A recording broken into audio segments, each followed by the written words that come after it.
Okay, I'm going to show you how to make a cover for your VW, or in my case, Porsche 914 fuse panel. Most of these are missing. They're thin, they're badly cracked, whatever, and I know you're tired of kicking out your fuses like I am if you've got a big foot. So, materials needed.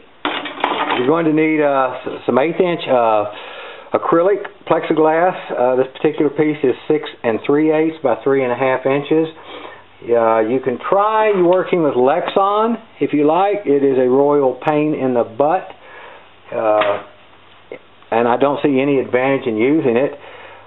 Anyway, first thing you need to do, well, let me back up here. This block of wood, the size of it really isn't important. This is your jig. This particular block, I'll show you the end view on it, is about 5.5 by 2.5,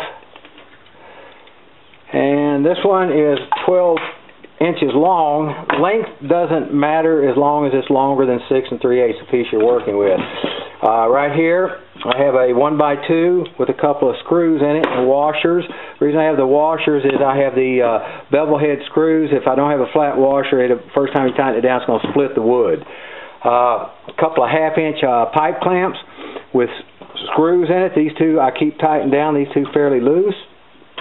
And that's about it, other than some a couple of power tools. You're going to need a heat gun, and I use a screw gun just to make things a little quicker.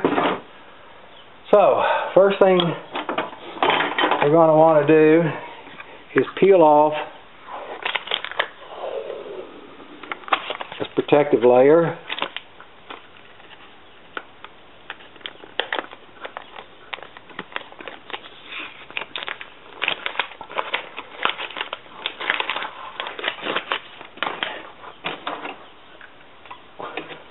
We want to put a mark about 3/4 of an inch down.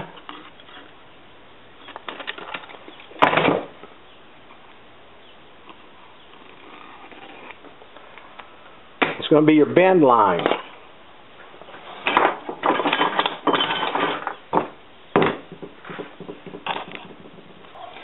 Okay, first thing we do is we just line of sight. This isn't rocket science.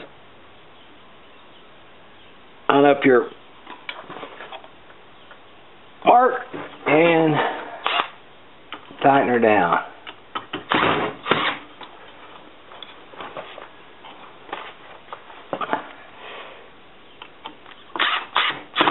Okay. Next, we want to go ahead and loosen these two clamps on the top screw. Roll them over to the side, keep them out of the way.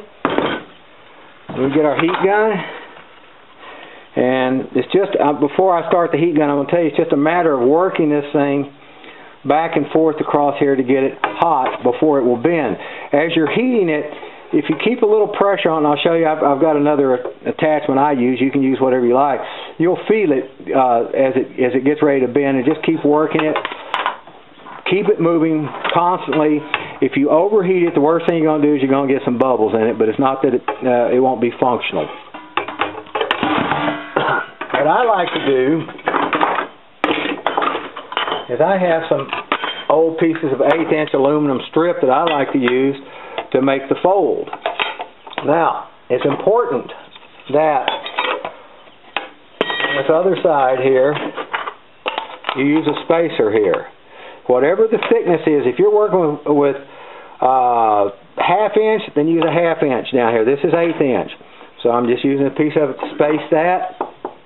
And I bring this one up just a little bit higher. This gives me more area to heat. It's the only reason I bring it up higher.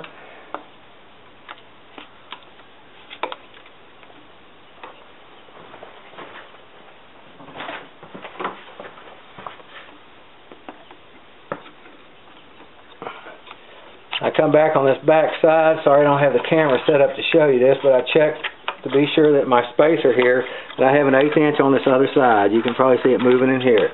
We do, we're good. So, now it's just a matter of starting this, and I will turn this off once I get this going because it's kind of loud. You won't be able to hear my voice, but I'll get it back on when it comes to the important part.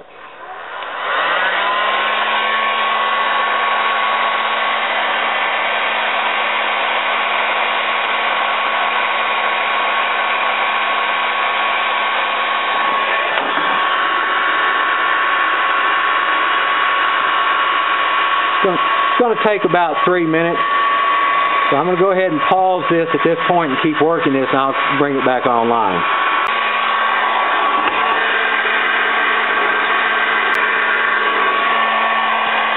Okay, we're getting to the point now. It's slowly starting to heat up.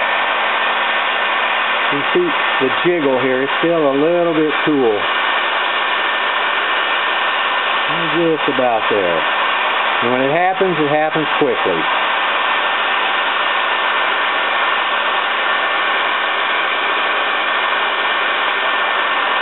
Okay, here we go.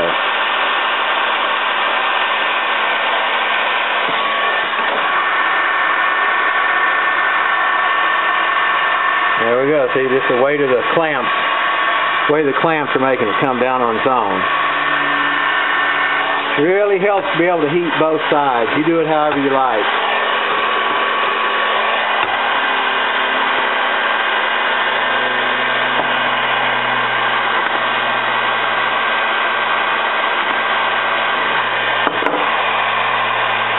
Okay, at this point I'm going to go ahead and remove these clamps and keep this piece underneath here.